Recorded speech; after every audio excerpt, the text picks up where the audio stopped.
Well, I think I'm just welcoming us, welcoming everyone to the space. Again, I think we might have a little bit smaller of a group this time, so I think that'll be really nice to dig in a little bit deeper together. So thank you everyone for spending your late summer morning joining us to dig in a little bit to coaching and training. We have a pretty full agenda, although I think we'll probably have enough good time for conversation too if we are a smaller group.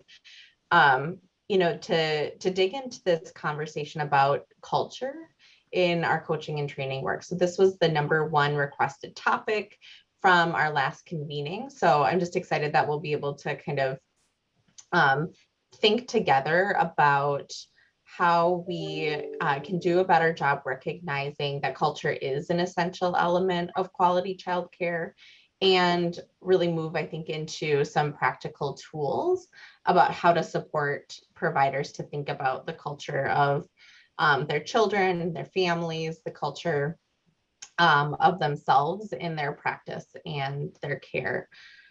So we're excited to have Betty here today. We'll do a little bit of work together before we introduce Betty and invite Betty to speak. But yeah, welcome. Thanks again for being here. All right, good to see people coming in. I'm Tehut. If you don't know me, I'm part of the evaluation facilitation team that supports your work. So welcome to today's second installment of our 2021 Affinity groups. So we, as many of you have been to the other one, so you know that the purpose of this group really is this group is for people that create, deliver, and support training efforts, professional development efforts in their spaces. It's in all, our scope is all of the settings. Some of you are in the FFN space and others of you are in licensed spaces, and some of you are doing all of the above. So you are here because you coach, educate, and support people taking care of our children. So this is who this conversation, this group is really designed for. So our first Affinity group session, we did a bit of show and tell. Today, we're really looking out into the field and looking for strategies, thinking out there in the field around culture. So that's really the focus of today, as Allison said, is what are some practical ways that you can address culture in licensed care settings? And we're really excited to have Betty with us today to kind of walk us through that conversation, and we'll make this recording available to others that were not able to come today. So welcome, and we're excited to move forward with this. So we're going to do a little icebreaker here. I'm going to hand it over to Sherry. Hi, everybody. I'm Sherry. So glad to be here with you today. And we just have a small icebreaker. And I wanted to ask you to put your name, your organization, and to tell us if you say pop or soda in the chat. And I selected pop or soda because it's culture with the tiniest C possible, right? I say soda and my husband says pop or other things that are unknown to me. So just a fun fact about yourself, if you could put that into the chat, and we can take a look. And to get us started and to kick off our meeting, we have a quote for you today by Kofi Annan, who was the former Secretary General of the United Nations. He passed away a few years ago, but you may also know that he has a Minnesota connection, and he was a graduate of Macalester in St. Paul. So some local, or some wisdom that's connected to all of us. And his quote is, "People of different religions and cultures live side by side in almost every part of the world. Most of us have overlapping identities which unite us with very different groups." So just using this as an opening for our conversation today. And Jennifer is going to lead us in a large group conversation with some really great questions. So since we are people who care about children, and care about raising children, care about the lives of children, and we're not alone, everyone around the world has that vantage point as well. I would like for you to imagine parents and caregivers all over the world. And what do you think we all have in common in that? What do we all want for the children in our lives? And I'd love to invite you to come off mute and say some things if you feel comfortable.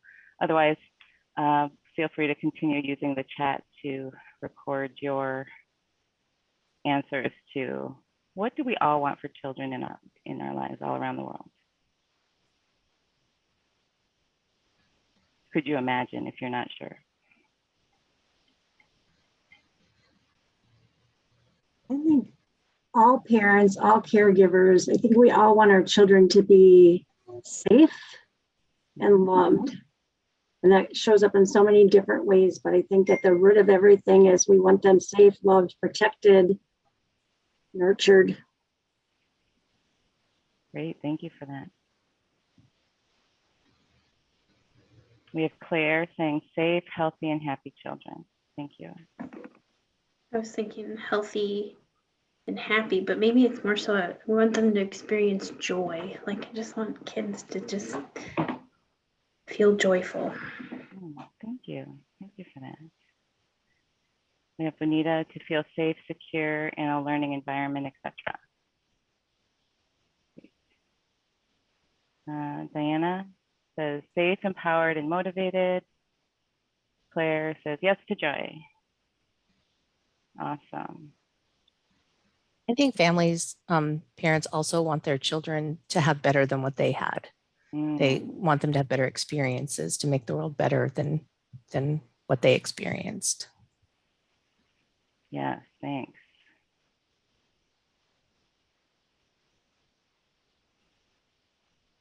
Okay, well, maybe we can go on to the next question, so if we can imagine our similarities, what might be some of the things that differ across cultural communities? How does our cultural communities maybe differ in our desires for children? Go ahead, Nikki. I was going to say that, well, if it's to make the world better, I think it's the definition of better. Some families might value resources. So if my children make more money than I did, if they reach a higher status than I did, someone else might say that they are able to have a larger family. I think that having the definition of what better means in terms of success and what they value as a culture, as a people. That was where I was going as well, is the definition of what it means to be loved or nurtured or healthy, or, one person's definition, one group's definition is always going to be different than somebody else's. So just that kind of what I might see as being joyful or healthy, or somebody else might see that totally different. The smile, we always say, smile is universal, but how we get there is different for everybody, and how we express that is different. I mean, yes, said that it's universal, but how we express that is often different. Sure. We also have in the chat wanting better for their families. I'm assuming that might differ. And then we also have how we show love, concern, protection, how we guide or discipline children, show them what we think is the right way to live and show up in the world. That also might be how we might differ. Thank you.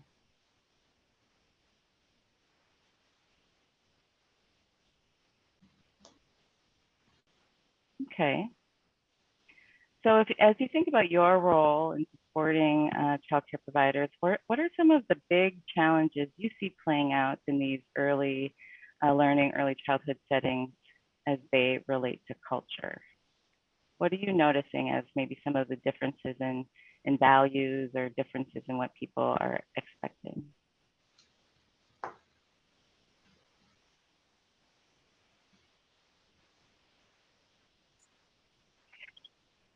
For me, I see a big conflict between regulations. Some folks may have intentions of providing very, having deep cultural humility and have deep cultural competence, but they may be bound by certain licensing requirements or programmatic requirements that prohibit that. And those are folks that may have that themselves. And if individuals don't have deep cultural humility or deep cultural competence, they may adhere very strictly or interpret regulations as a way that would be counterproductive to valuing culture and experiences that are important to families. Great, thank you. Yeah, Nikki, I think similarly, like I think of assessments and milestones and markers of where a child should be, you know, in different sort of developmental stages and milestones. All right, it's like that we I think we're taught to think that that's universal, and it's not, and that there's one way of assessing if a child is, you know, on track for something, and that is something we've made up, and you know, maybe just doesn't take into consideration, you know, what parents want for their kids when we overlay that cultural element.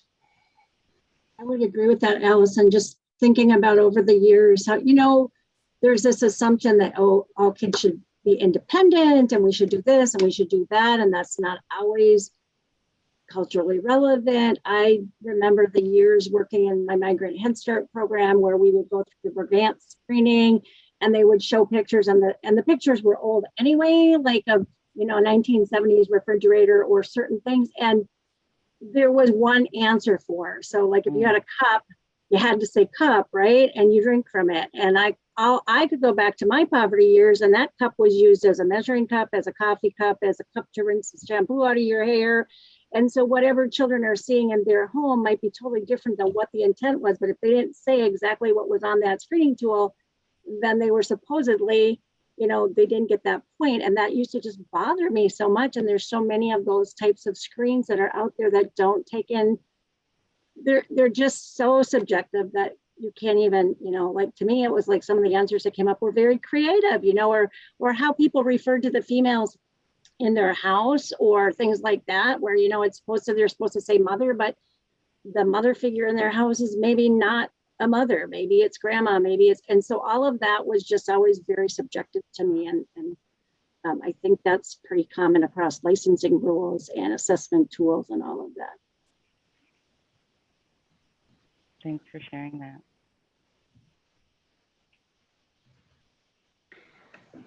I think like big picture along the same lines on the work that we do with like things like parent aware or any standards we impose on early childhood, or so, you know, we have this somewhere along the line somebody decided that this was what we should be judging as best for kids, and yet a lot of it is not at all. You know, again, it doesn't necessarily come out of shared values about what really is what everyone thinks is best for kids.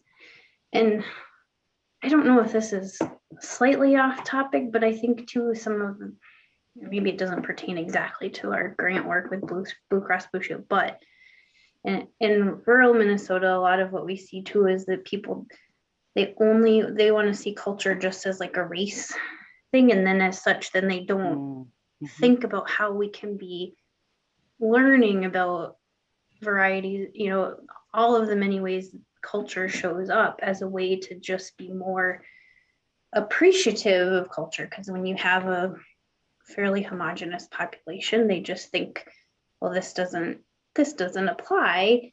And yet, so I see that as a big challenge, because if we're not, you know, just trying to learn more globally about how, kind of just like one of the questions posed, like, or no, the quote from Kofi Annan, I guess, was like, well, we all have different ways of doing things, but then there's always some form of overlap. So like learning at a young age how to hold all of that and appreciate it and learn and grow as we, you know, like somebody might say pop and somebody might say soda. And those are little nuances about culture that we have an opportunity to connect on, or, you know, I don't know. Right. We have the USDA guidelines, don't accept foods from different cultures.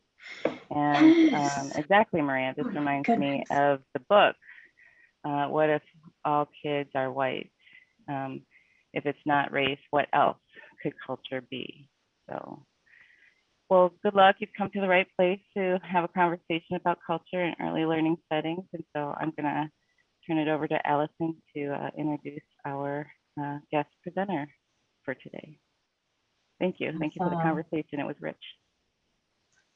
Yeah, and we're just getting started. So we are super thankful Betty's agreed to come and talk with us a little bit more and share a tool that she has created and uses to engage families and strengthen the connection between family culture and childcare programs.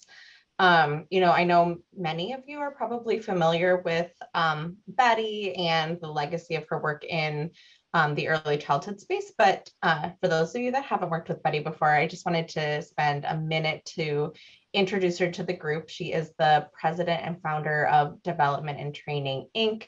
She specializes in change ideation. She has a long and deep she's done many things, but in the roles that I know her in, she has a deep history in policy making. We do a lot of public policy work together with the Start Early Funders Coalition, deep history in education, curriculum development, evaluation, assessment, and training. I think a lot of folks know Betty for her long background in understanding and supporting family, friend, and neighbor childcare providers. She authored a nationally cited report on best practices among family, friend, and neighbor caregivers in 5 different cultural communities. She does a lot of work with the Community Solutions Fund program, and she's going to talk with us and go pretty deep in the most recent tool that she's created, the FaCET tool, and how she has been using that and in the development of that to advocate to build culture into our educational standards. So, Betty, I will turn it over to you. Thank you so much, Allison.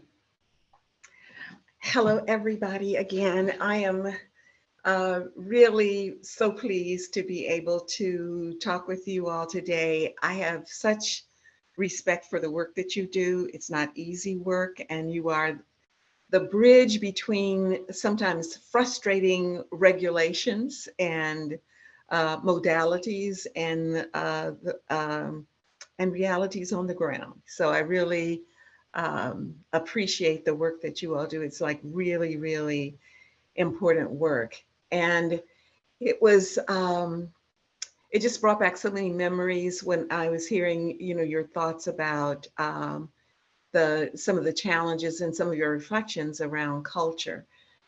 Because culture is a key issue in early education. I'm going to be talking with you about FaCET, and FaCET is all about culture. FaCET stands for, FACET stands for Family and Community Engagement Tools. And those 3 words, family, community, and engagement, are all at the very center of culture. And so before I get into the tools, I want to tell you a little bit about myself and what motivated me to develop these tools. And they were developed in partnership with the Wilder Foundation, with Wilder Research.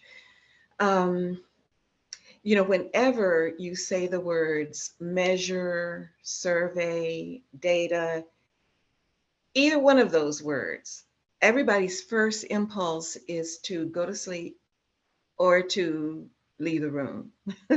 And I have to tell you, I was firmly in both of those camps. I grew up in a tiny village in North Carolina. It had a post office and 4 stores. So when I drive out in greater Minnesota, I feel very much at home, passing through some of those tiny towns, just like the one I grew up in. And in my early teens, we moved further out in the country where most of my older relatives lived. And my first taste of living in a large city was when I went to graduate school. I've lived in overwhelmingly Black worlds, overwhelmingly white worlds, and in very mixed worlds.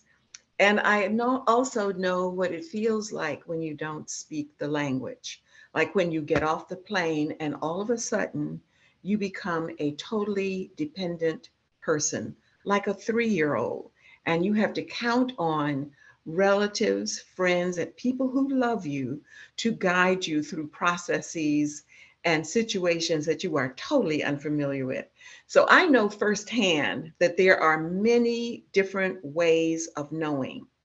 And not all of those ways are acknowledged in our educational system, in the training we received.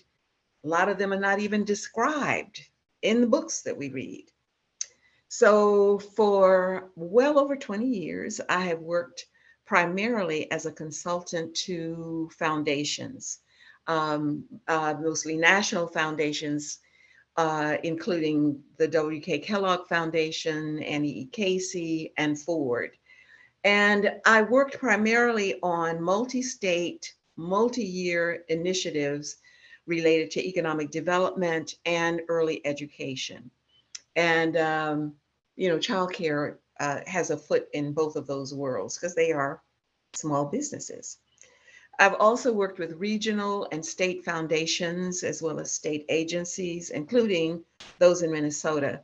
And most of these were large collaborative initiatives. And in all of that work and in most of those places that took me, that let me see how things played out in very different regions of the country, in most of that work, culture was at the very heart of most issues. It determined what was considered important, what was considered proper and improper, what was considered suspicious, what was welcoming, and it also determined who was considered the other. And, in those kinds of considerations, a lot of valuable knowledge is in great danger of being discarded if you're not being mindful of the role that culture plays. So a lot of the work that I did was really about listening. I mean, really listening and translating ideas and concepts from one way of thinking or one way of knowing to another. And let me just give you one example of the kind of tensions that you can find yourself navigating. And I'm sure you all have probably experienced some of this. Some cultures, particularly Euro-American culture, Western culture, places a very high value on verbal expression. So being able to articulate, being able to say what you mean, describe what you're seeing, name it, and manipulate those words. Well, there are other cultures that value qualities of silence. And in those cultures, it is the sentiency of relationship, feeling your connection with other people, ways of doing things in a particular kind of rhythm that may never be spoken of directly. And you can imagine when you had to bring a commonality of understanding, you had to pay attention to both of those modalities and find a way of helping people to see and appreciate those differences.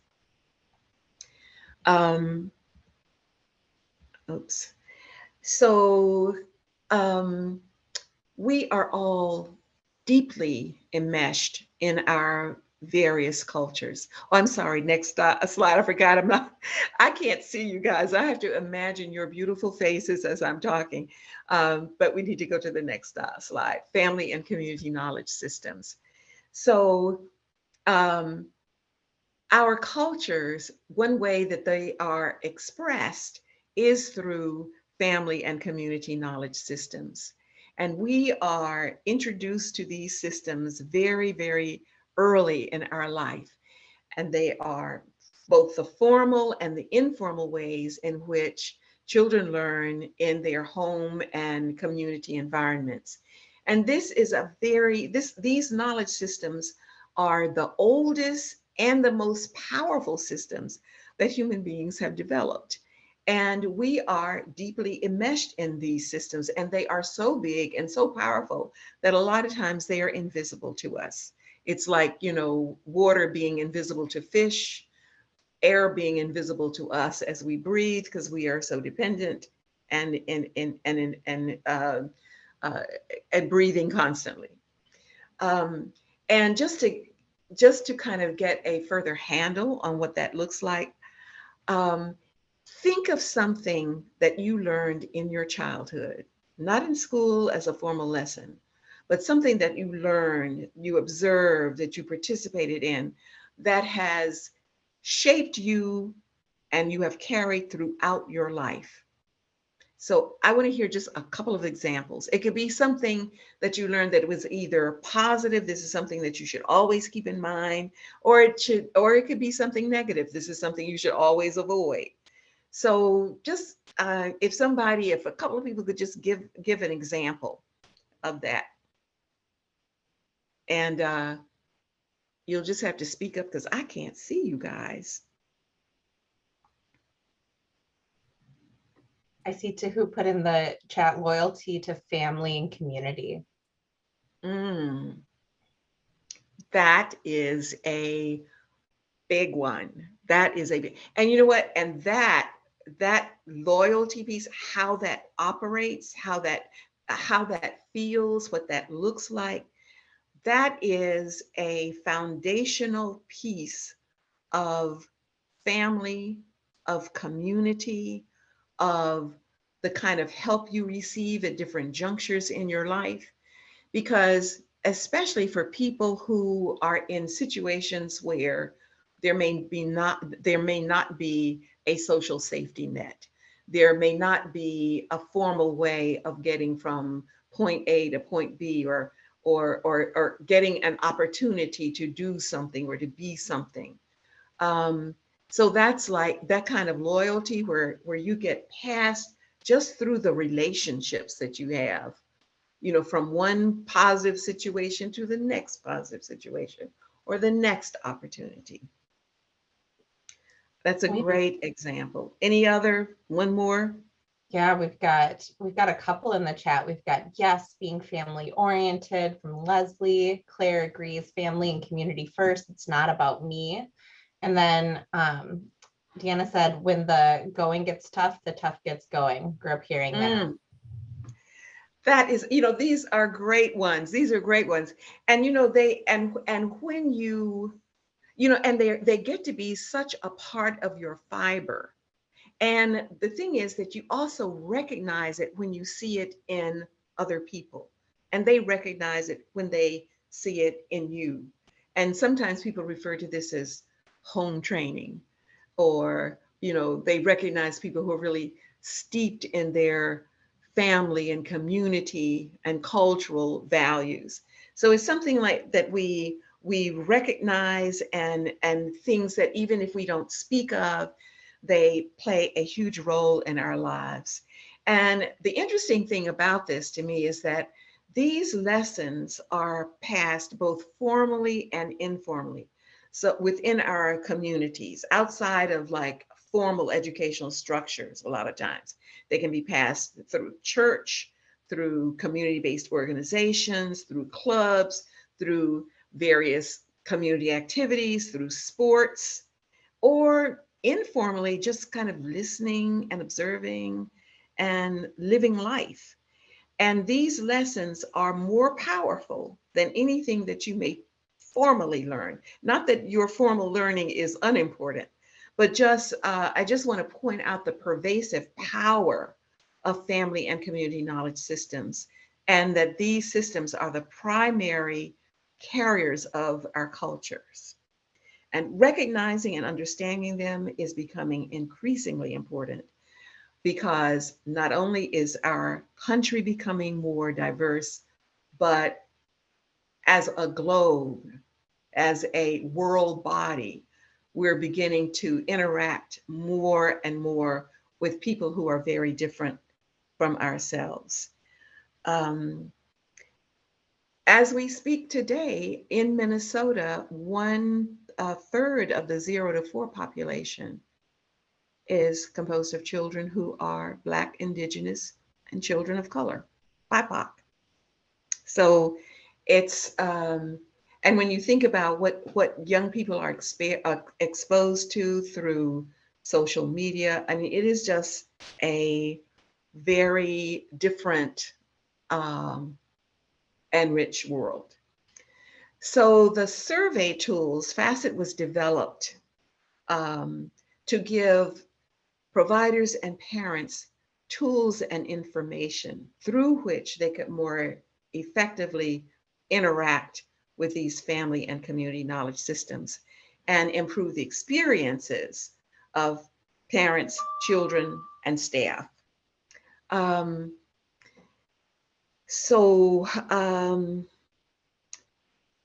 They are different from typical survey questions.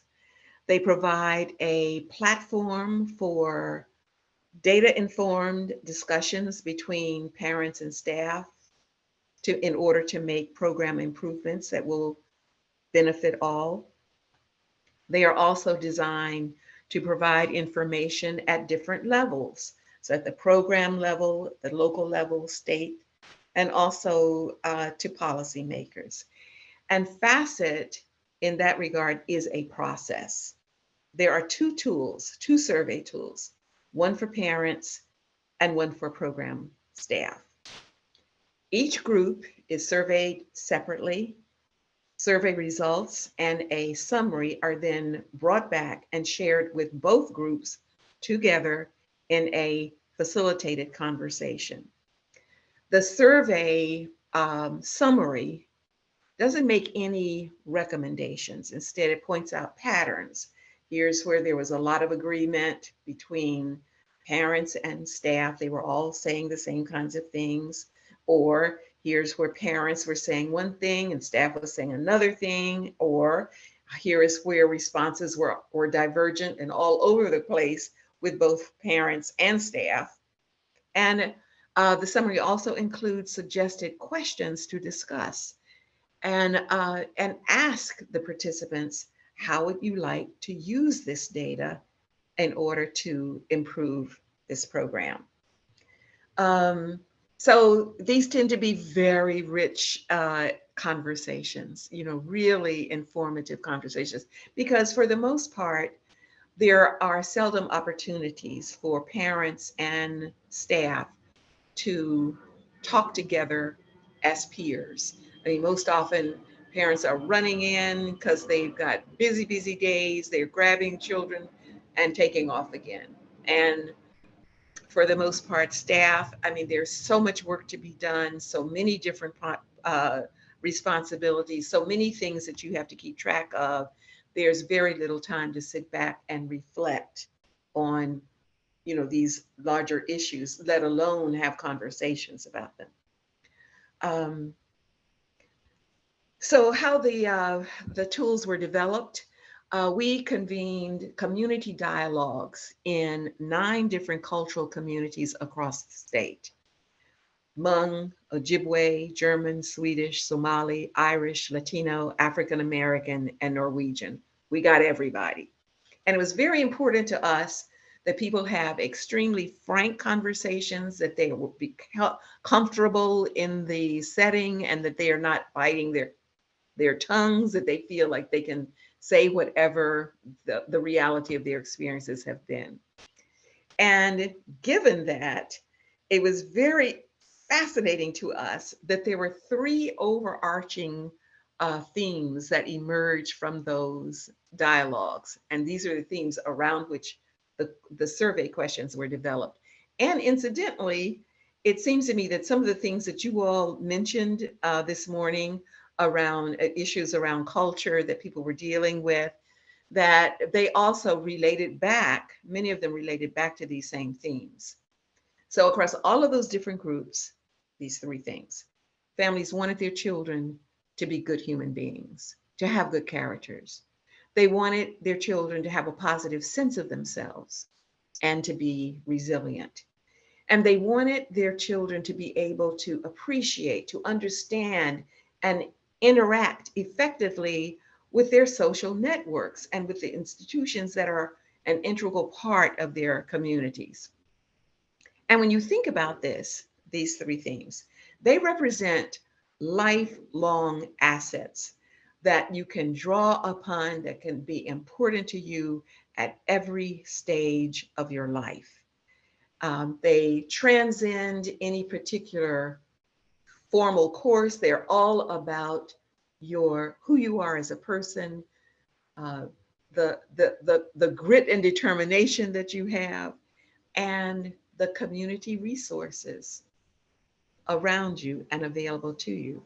And they are all symbiotic in the sense that one influences the other. For example, if you are not a good human being, if people dread seeing you come, there's going to be a limit to how much people are going to be willing to refer you, to help you, to connect you, to help you when things get tough, to refer you when you're looking for new opportunities. So these are all reflective of the wisdom within family and community knowledge systems.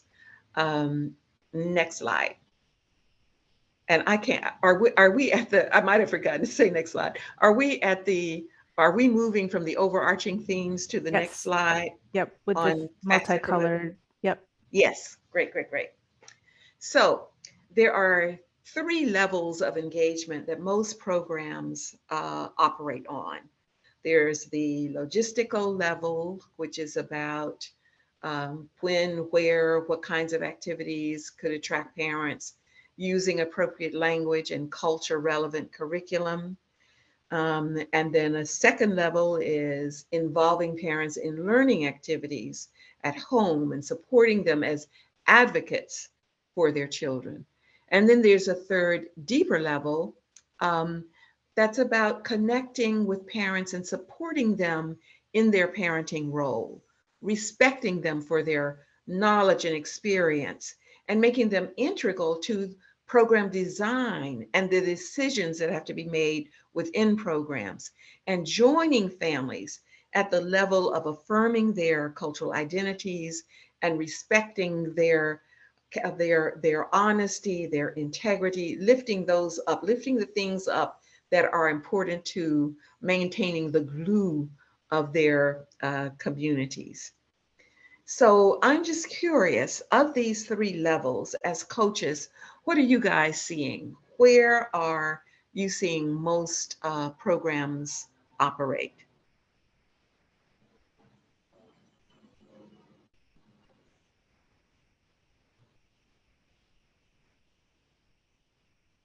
Is there feedback in the chat room yet? We're watching the chat. Yep, you can add to the chat too. Or hands raised. You all can also use the, well, no, that wouldn't help. Yeah, the chat is. They're thinking.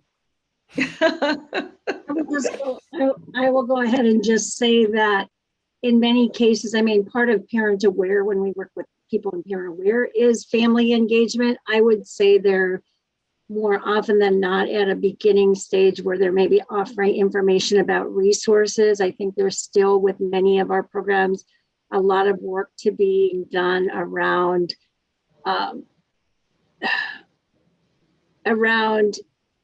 including families in decisions. We're getting away from that. This is my program and this is how I run it. I think we're still working very hard with many programs on that and including families. But that's the whole goal of our family engagement pieces in that, is to really bring those parents as a bigger piece of their children's learning in that program. So, but I would say that we are still in I think in many areas, a learning stage. Well, this is the goal of FaCET, is to help programs to move to that deeper level.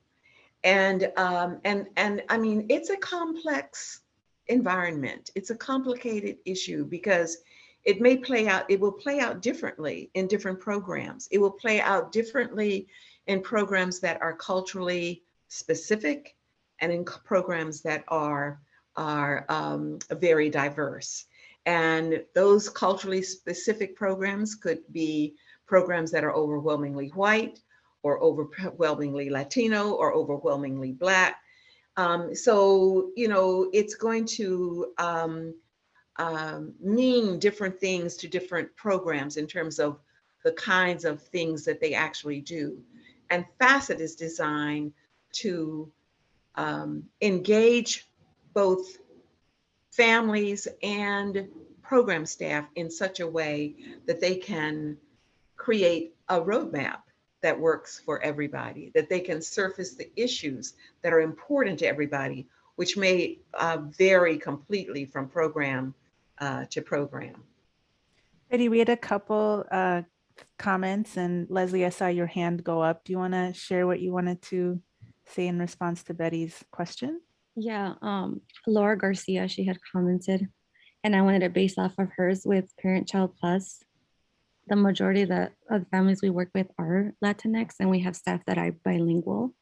So then with this program, we go in the home, is a free home visiting program, and we do like individualized, well, during COVID, we did provide individualized videos. We provide a free book and a toy that stays in the home, and we sort of just model what that looks like. And the parent also gets a chance to learn as well. And like I mentioned, it's just the language barrier and just being able to transition from English to Spanish or Spanish to English. And then with the books, the curriculum that we have, we try to make it as diverse as we can. There's a book specifically where there's a family that's shopping together. And then, you know, a little girl will be like, oh, I do that with my mommy. So it's just being able to include, you know, so families are able to relate to the actual story in the book, right? I mean, you know, usually you see a book and it's mainly just a certain, you know, white, or we just try to make it where families can relate to, with that. And we call them VISMs. So it's a tool that we use during our visits with families. That's really wonderful. So you guys have a lot of wisdom to share. I mean, I think that's really great. And for folks to be able to learn from the strategies that you all have used that are working well, I think that is absolutely wonderful. That's really, really great. And you know, one of the things like with the FaCET tools is that people get to see the things that are working well. They get to hear what parents have to say about that. And they, you know, sometimes when you're doing this work and it's so intense, people tend to be very self-critical, more self-critical than looking at the things that are really going well. So it is wonderful to hear you describe this work that you all are doing that is so engaging and that really allows families to get the kind of reinforcement and positive reflection, you know, in things that make their lives work better. That's great. I just want to Any other thoughts, comments? Yeah, Laura put in the chat, providing free educational resources, for example, books and toys weekly, and helping families with local resources is what they do. And then Bonita said, within Head Start and other early childhood programs, I've observed all aspects of parent engagement. The third block is so important. That takes on all of what we do. Or a couple of the other comments. This is Sue. I would just add that I worked in the Head Start program for 13 years before I came over to Child Care Aware. And so for me, this is always a place where family engagement was such an important part of Head Start. So for me, when I'm coaching, that's a huge piece in that model that I think without the family engagement piece, all the rest of it just is, I don't know, it's just a place where it needs to be, where you need to understand the family's involvement in your program, but also because you're an extension of them when you're offering to care for their children. And so to me, that's such an important piece. And so like when I said, some programs are doing this really well, but really that is a piece where when I'm out coaching, that's one of my focuses, like, how do we do just more than put on paper that we're offering, you know, a family activity night or whatever, how do we engage more deeply? And that's where, when you talk about the Head Start being that third box, that is really my area too, that I always think that is just where we need to get to really have that engagement be like not a second thought, like it's just part of the program instead of I'm just doing this to fill out some boxes on a piece of paper. You know, Head Start does have a wonderful reputation for this, and it's so great that we have some good examples to point to, and you know, to be able to make this more widespread so that this can become something that, you know, all programs can look to do, you know, in a way that works for that particular program. And it plays out differently in different regions, like the particular strategies that you would use. You know, there's not one one size fits all. And so it's great that we have these examples. It's great that we can share information, and it would be great to have a process by which children, whether they're I mean, it's wonderful for those children who have access to Head Start. So many children don't. It would be just wonderful to be able to have this quality of experience, something that parents could have an expectation of, regardless of whether they're in a rural area or urban area, and regardless of their cultural or ethnic background. So that's our goal. That's our goal, to make this like more available to more people. Next slide. Betty, I just wanted to get in there and give you a 10-minute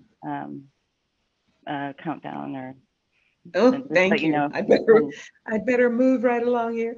Okay, so we are working to make FaCET available throughout Minnesota, and this is where we are now.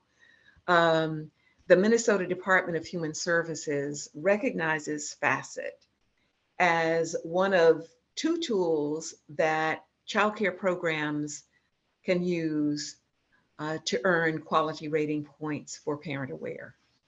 And early care and education programs can also receive program improvement dollars to cover the cost of implementing FaCET. And third, FaCET has been used to inform the development of the Minnesota Department of Education's knowledge and competency framework for culture. So both for preschool, and I am currently working on the knowledge and competency framework for culture for family providers and for infant and toddlers. So all of that is like in play, and we're very excited about that. And we think that this can make a difference in what people experience, and we really want to get the support that folks need for this. The FaCET process is managed and delivered through facilitators. And why is this necessary? The facilitator works with program directors to schedule the FaCET process in a way that works for the director and for the program. And you have a handout that shows what the facilitator does and how the facilitator works with the guidance of the program director at each step of implementation, so that the process goes smoothly. Scheduling the time, deciding on Zoom or in person, online, how it's going to be done. The staff and the parents, again, are surveyed separately, and they get a printout of the results, and then there is a facilitated conversation. And a summary of that conversation is given by the facilitator to the director. So I don't know if there are any quick questions about that process that I can answer. Please let me know now if you have any questions about it.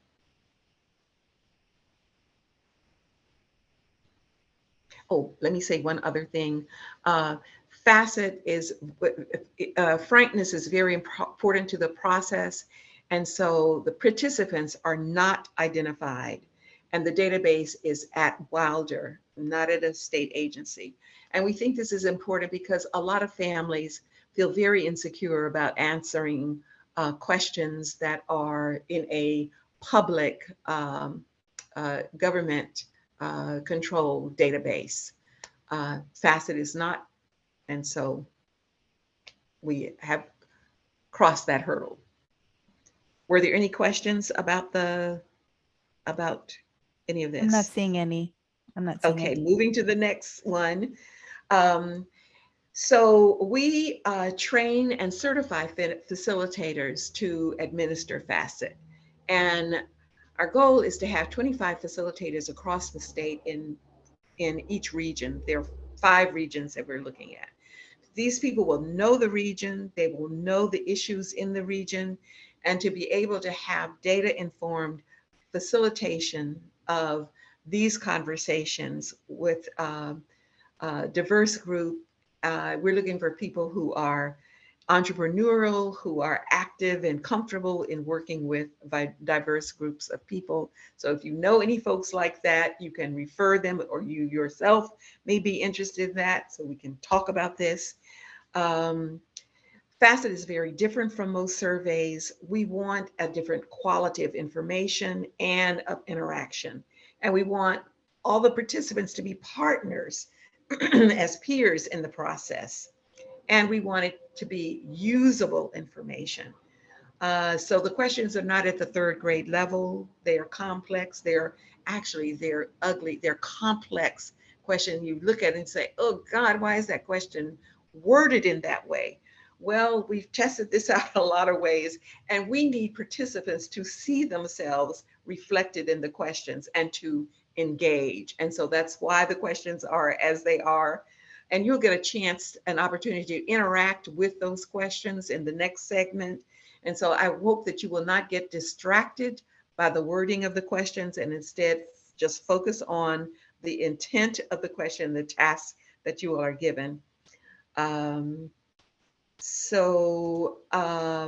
of the things, just so you'll know in terms of the impact of this, wonderful things come out of those conversations.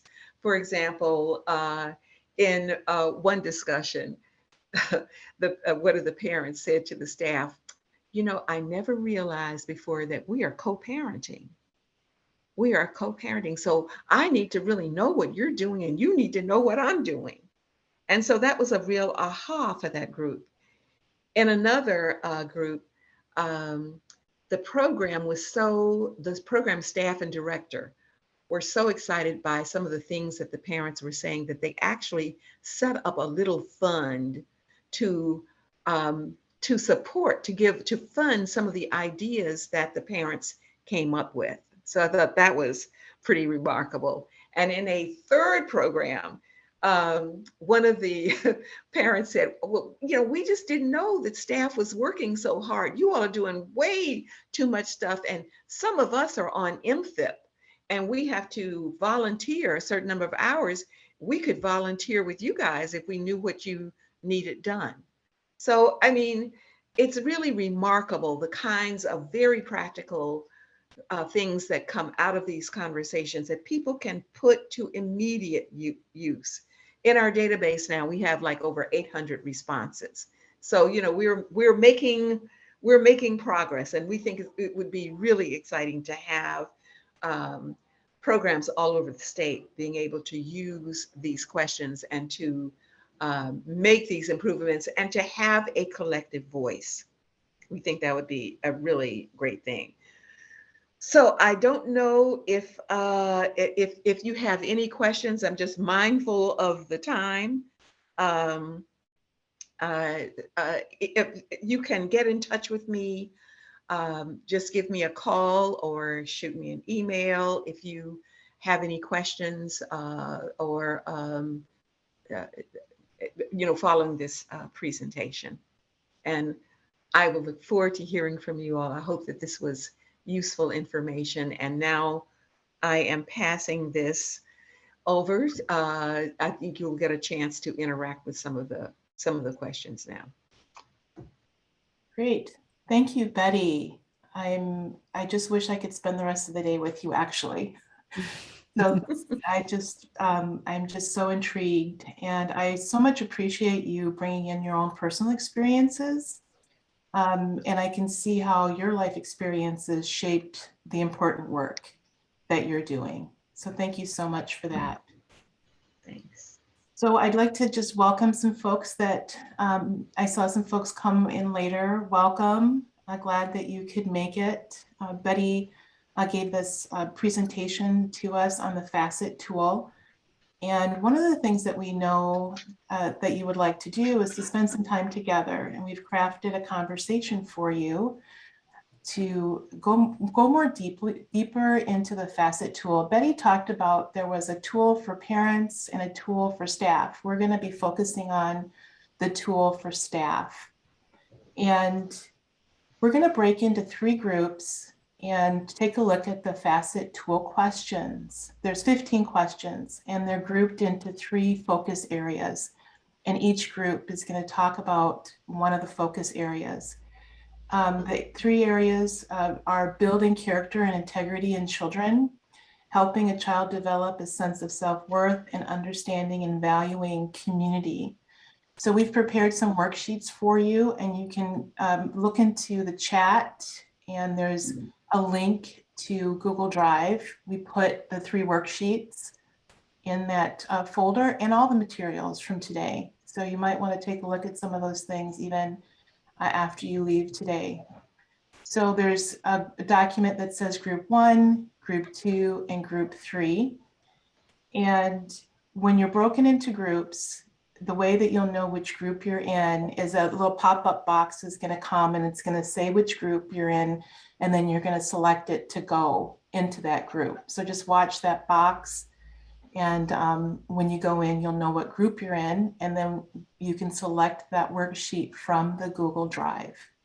If you have any concerns or anything, just let us know. So the worksheets are asking us to have a facilitator. So the facilitator will volunteer to lead the group through the conversation. And we have some instructions about how you're going to go through that and make sure everybody has an opportunity to meet each other. And then you also have a role of the reporter. So the reporter is going to capture the information to the last question, question number 6. And the worksheet has it's a fillable PDF, so you can just type it right in, copy and paste it into the large group. When we come back, you'll put it into the chat, and then you'll also verbally share what were the results from your group's conversation. So this might be familiar to some of you and new to others. So I think we'll probably have a mixture of groups. We'll just have a random assignment. And I think that's all I wanted to share for you guys to get ready. And again, the files are in the Google Drive, and Allison's going to assign us, and we'll have about 30 minutes for you guys to spend time together. All right. Yeah, and we'll give you a little warning before we pull you back. I'm going to open up all the rooms now. All right, we are all back. Great. Welcome back, everybody. So we're going to do our large group report out, and we want to hear from each group, like what you answered for the last question. And that last question was, let's see. Okay, I'm trying to pull this up.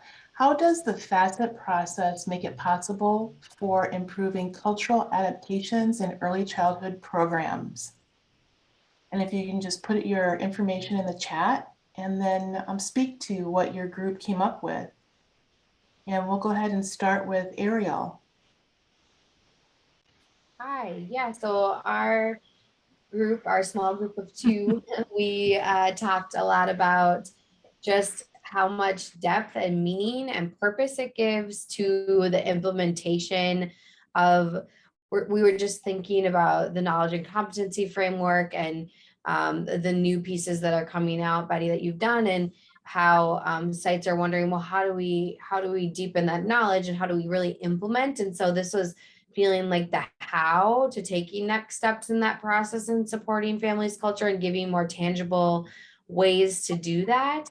And then just loving the opportunity to give multiple voice or give voice to multiple perspectives, people really feeling seen and heard. And we talked a little bit about how, like in our questions, thinking about how, you know, we go to community to learn and hear and co-create versus creating something and then expecting everyone to come and feel welcomed. So seen in like this cooperative way of doing things. I think that, I don't know if there's anything, I think that was pretty much all we covered. Thank you. And that was for the third part of the survey, understanding and valuing community.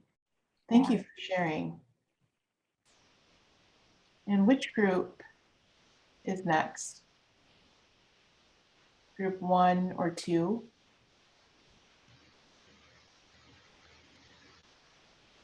I'm with group 2. I'll go ahead. And ours was on signs of helping a child develop a sense of self. And we just had a lot of discussion, and then, you know, we're running out of time. So I know that after I finish what I'm saying, that Bonita might want to add, because I heard her start to say something as we got cut off. And so what we said was how it would be helpful is in the dialogue, opening up the conversations with, well, just start the improvement in early childhood programs. I think it's a constant learning process, and this tool would help with the beginning of the process.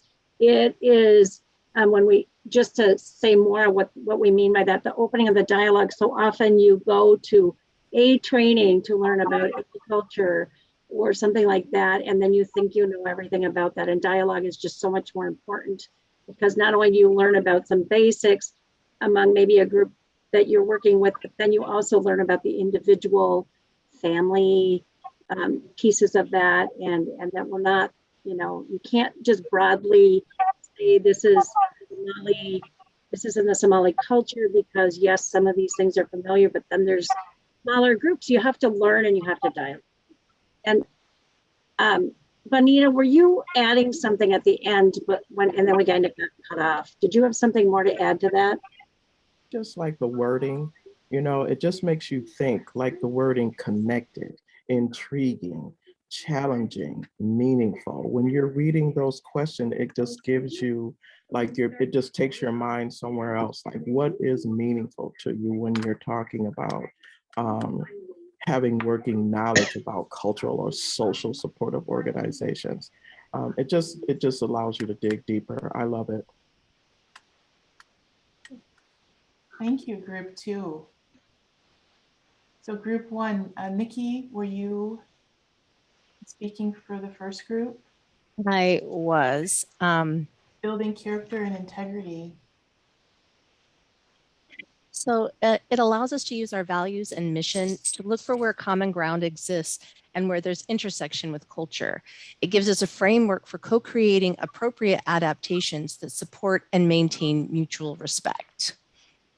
We talked a lot about being able to really establish where people are in the beginning, testing, checking on readiness to know, meeting people where they are, finding opportunities for those intersections, and then being able to work together in partnership. And I love the quote that Leslie had shared, that if there's no teamwork, it's chaos. So. Great, thank you. So we all had an opportunity to hear from the other group conversations, but remember, you all have access to those 3 worksheets, so you can look to see what the other groups were discussing, and you have access to all of the FaCET questions. So thank you for reporting back to us. We're going to move forward, and Allison is going to speak a little bit more about how to connect with Betty and her work. Yeah, we just wanted to make sure, I put this in the chat a little earlier, but we wanted to make sure that if folks are interested in either learning more about using FaCET or sharing FaCET with the programs that they support, that you feel comfortable, confident reaching out to Betty to have some of those conversations about how that might work if you're interested in possibly becoming a facilitator, or Bonita, you already went through the training, maybe just need a refresher, that is absolutely available. And again, just write down Betty's email address, shoot her an email or give her a phone call. And we just want to support you to do that. So we're not sure exactly what that could look like, but we will figure it out as we go. So just feel free to reach out to Betty, start having some of those conversations, and we'll stay connected to make sure you have the support to do that. So we have another quote to end our day by Anthony Taylor. He's an outdoor enthusiast, a community member, and he's also working at the YWCA as the Senior Vice President of Equity in the Outdoors. So some really important work happening there. And the quote is, the environments in which we raise families, the environments that we build, these educational institutions, we have to change. We fundamentally have to dig deep and change that. And that's really a beginning. And I would just like to repeat that we fundamentally have to dig deep and change. And you are all a part of this future, and the things that you do here and the work that you do is all about creating something new and different for the families that we all serve. So thank you so much for being here with us today. I want to thank Betty again for giving us this presentation and allowing us to have this conversation. And we will get back to you about when we're going to meet again and what we have planned for you that day. And I want to make room for any other final comments before we go off for our afternoon.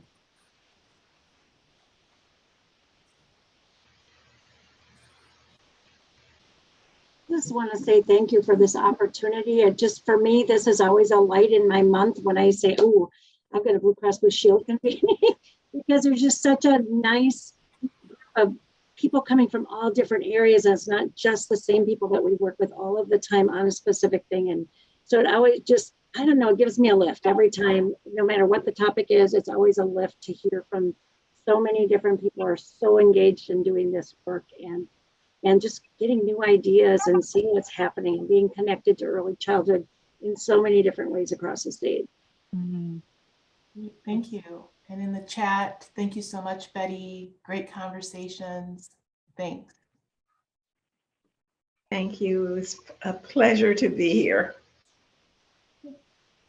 Thanks. Enjoy your afternoon. Thanks, everyone. Thank you for being here, everyone. Take care. Bye.